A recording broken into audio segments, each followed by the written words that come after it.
Yeah, it's crazy, man. I've been having this haircut for 8 years, and it's crazy, like, the power of social media. They put it on social media, and it has been on social media before, so it's just crazy. It's just crazy how it is, man. But, that's just how Bill's Mafia is, man. They got the guys start getting a haircut and stuff. You start seeing it all on Instagram and social media and stuff. It's pretty cool.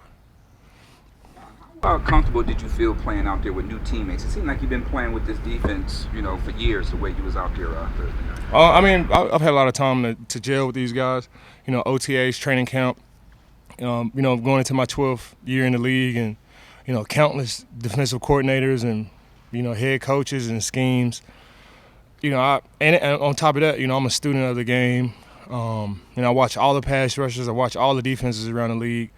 I aspire to be a GM one day. So you can't be a GM and not understand defenses, offenses, and the infrastructure around teams. So I just felt like being around these guys and being in this defense with Coach Frazier, it just happens. I always like to say I'm a coach's dream as well, and whatever they tell me to do, I just try to go out there and do it to the best of my ability, and that's what it was. It just feels good to go out there and do your job, no matter if it's in a 4-3, 3-4, 3-3, whatever they ask. I just want to go out there and be a coach's dream. How would you describe Derrick Henry? Me and Derrick Henry are the exact same size. We exact same size, exact same weight. I think my 40 time is just a little bit faster than he is, and his vertical is just a little bit higher than mine. But it's cool because I always felt like I could play offense. I always felt like I had the skill set to play wide receiver, tight end, quarterback, running back, and to see somebody that's the exact same size as me with the same measurables play running back at an elite level for so many years is pretty cool. I'm living my running back dreams through him. How was running back this week then? No. No. I mean, it'd be fun, but I let all those guys do that. How well equipped, as a defensive unit? Obviously, you weren't here last year, but the present defensive front, whatever. How well equipped are you guys to deal with Henry and whatever in Tennessee, a team that had a lot of success on the ground?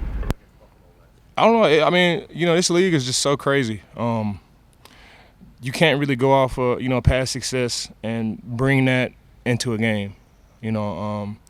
We have a very solid coaching staff. I feel like these guys will be ready to go. We got a great mindset, and we just got to go out there and play the game. It doesn't matter what we were equipped for before or what we had in the past. We got to play the game on Sunday, and we got a really, really tough, Tennessee Titans team that has been a tough team for a very long time under a great head coach, Coach Vabral, and Ryan Tannehill and all those guys. They have a very, very tough team, from left tackle to right tackle, wide receiver to wide receiver. All the coaches on the coaching staff are tough guys. They like to, sign tough guys, bring tough guys into the organization. So we're gonna have a really, really tough, job on Sunday. But we got a tough team too. We got a lot of smart, tough guys over here too, and we just got to go out there and play the game. I know it's just one game, and you said you're big into visualization. Is that what you visualized the Bills' pass rush looking like when you decided to come to Buffalo? Yeah, whenever you visualize success. You don't know what that may be. You don't know how to come. Success comes in so many different ways. And I never thought about defeat. I never thought that we would have, or saw myself or saw our team having a tough job on Sunday. And I think about that all the time, and it don't always happen like that. But I've had a good mindset, and whenever I think like that, whenever I visualize like that, the percentages are high that we'll go out there and have a good game. It's not always promised, but I just like to live on the optimistic and positive side of things. And went into the game, we expected success, and we just took it one play at a time, and it happened for us. And just because you expect success, just because you're positive and you do everything you're supposed to do, doesn't mean it always happens for you. You still got to go out there and play the game. And we were presented with adversity in that game, and I'm sure we'll be presented with adversity in this game. And that's where you really separate yourself from other teams. Is whenever that adversity hits, you just got to push through and find a way to come out on top. And like I said, we were presented with adversity at SoFi on Thursday night, went into halftime 10-10. Their offense got the ball first, and I'm sure we'll have adversity coming to this game. It's going to be like that every single week. We've got a tough team, like I said before, tough head coach, tough quarterback. I played with the guy. I know Ryan Tannehill really, really well. I'm a fan of him. Fan of him and everything he's done. Great family man, great quarterback. I can't even. I could talk about Ryan Tannehill all day. I love the guy, and Coach Vrabel as well. Whenever you see a defensive guy, have the success that he had with the Patriots and other teams, and then go off to be a DC and then a head coach, man. You root for those guys. But we want to go out there and we want to play the game. We want to take it one play at a time and see what happens. How good of a shutdown corner Jalen Ramsey is, having played with him, having watched him. What does it say about the Allen to Diggs combination to be able to beat a guy like that and the way they did it? I mean, what does that say about your teammates and how they beat a premier cornerback in jail? Elite guys, they get beat sometimes too. Diggs is an elite receiver. Jalen is an elite corner. And I'm sure if we play them 10 times in a row, it probably won't end like that. But the good thing about football is we play one game, then we move on. So we gotta be on that day. And I'm sure this coming up week, if we're still watching the Rams and still keeping in touch, still following those guys, they're gonna go out there strong. If I know it's the same team that I was on last year. This week coming out versus Atlanta, they're going to have their hair on fire. They're going to be ready to go. I'm sure Jalen will have a great game this week. I'm sure he's going to go off. But whenever you have success against corners, it says something about your offense. It says something about wide receivers. I was on the team with Jalen. I saw greatness every single day. I've seen him cover top of the top. I've seen him cover slide. I've seen him play outside linebacker. I've seen him do all type of things under the sun, and he's a great player. Just that day, he didn't have the success that he wanted, and Diggs and Allen had a really good day that day. I guess that is what it make without. I didn't want to diss Jalen at all, but what does it say about the connection, the rapport that Josh and Diggs have? I think you said it. They had success against Jalen Ramsey, one of the best corners that ever played in the National Football League. They were on fire that day, and. I love Josh Allen, and everybody knows that. He was on fire. He was red hot. It didn't matter if he was going to Diggs or Gabe or Isaiah or running the ball. Like, he was on fire, and it all starts with the quarterback. And when you got great receivers like Diggs and Gabe and all the other guys that we got, man, it just works. And on Thursday, it definitely worked for us for sure. This Buffalo defense was number 1 last year in the league, wide margin. But when you got here, was there a sense you got from your new teammates that wasn't good enough, that they thought they had a higher standard?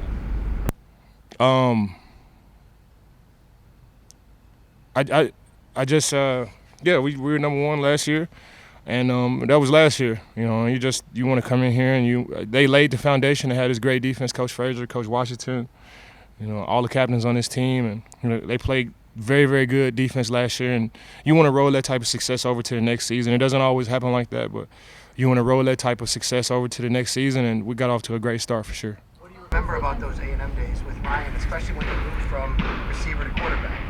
Oh yeah, he came in as a quarterback. They moved him to receiver. Then our quarterback got hurt. Gerard Johnson got hurt. They moved him back to quarterback, and then Gerard Johnson came back. They moved him back to receiver, and then after Gerard left, it was just Ryan Tannehill for the rest of the time there. And, his skill set as a receiver, he definitely carries that over to being a quarterback. He can create space. He can move. He's shifty. He's tough. We were watching cut-ups of games last year. A guy caught a pick, and he just decked the guy on the sideline. He decked a DB on the sideline. Like, he's a tough guy. He's a great competitor. And those are the type of guys that you want to play with, man. I have nothing but the utmost respect for, Ryan Tannehill. I've seen firsthand the type of, things that he could do. I've been paying close attention to the Titans and all the success that they've had. Watched them in the playoffs last year. I was on the team when the Denver Broncos played the Tennessee Titans and they benched Mariota for Ryan Tannehill. I witnessed that. And I've just been following all along this whole time. And, hats off to Ryan Tannehill. He's definitely a leader over there. He's got that team going. I don't think that loss versus the Giants is a clear indicator of the type of team that they are. You see it on the score sheet. You say, they lost to the Giants or whatever it is. But it came down to the very end of the game, and the Giants went for 2. If it would have went to overtime, who knows what happened. Who knows what happened in that overtime? But like I said, man, I got nothing but respect. I know about the Tennessee Titans very well. You know, I'm familiar with Bud Dupree. You know, I know the type of rusher that he is. Simmons and, you know, all of those guys on defense, man. They got a lot of tough guys over there. And I think it starts with the head coach. They bring in tough assistant coaches, tough position coaches. They got a really, really tough D-line coach as well. You know, he coached me at Texas A&M as well. And, yeah, man, the offense is tough from tackle to tackle. The rookie from Ohio State, he's a tough guy too. You watch all his college film. He has success against, you know, Aiden Hutchinson and all type of rushers, man. They got a really good team over there. And like I said, the loss before is not a clear indicator of what type of team they are. And I expect for them to come out here with their best foot forward, and I expect for it to be tough on Monday. This defensive line has so many loud, strong personalities. How can Daquan Jones bring some balance there with kind of his steady presence? I love Daquan, man, and you know, he's a great teammate. He has so much knowledge of the game. We got a lot of guys on the D-line, a lot of vets with a lot of knowledge of the game, and you know, like you said, it's a lot of personalities in there. And we just follow Coach Washington lead. He does a great job of really keeping everybody, you know, rounded up. You got guys like Tim Settle and Ed Oliver and myself. And you got Shaq over here. And, you know, and then you got Jordan Phillips, all of these big, loud personalities. But when it's time for Coach Washington to do his thing, we all just kind of just listen. We all respect the guy. We respect the work that him and Marcus put in, you know, to get us ready. And it's special, man. It's a special room. I've never been in a position room that big with D tackles and defensive ends. You know, we have fun, we joke, and we got a lot of big laughs in there. But when it's time to go in, I think we all follow, you know, Coach Washington's leadership. He's a great coach. He just commands respect out of everybody, and it's just seamless. It's a good energy in there, good chemistry in there, and I'm happy to be a part of this D-line group.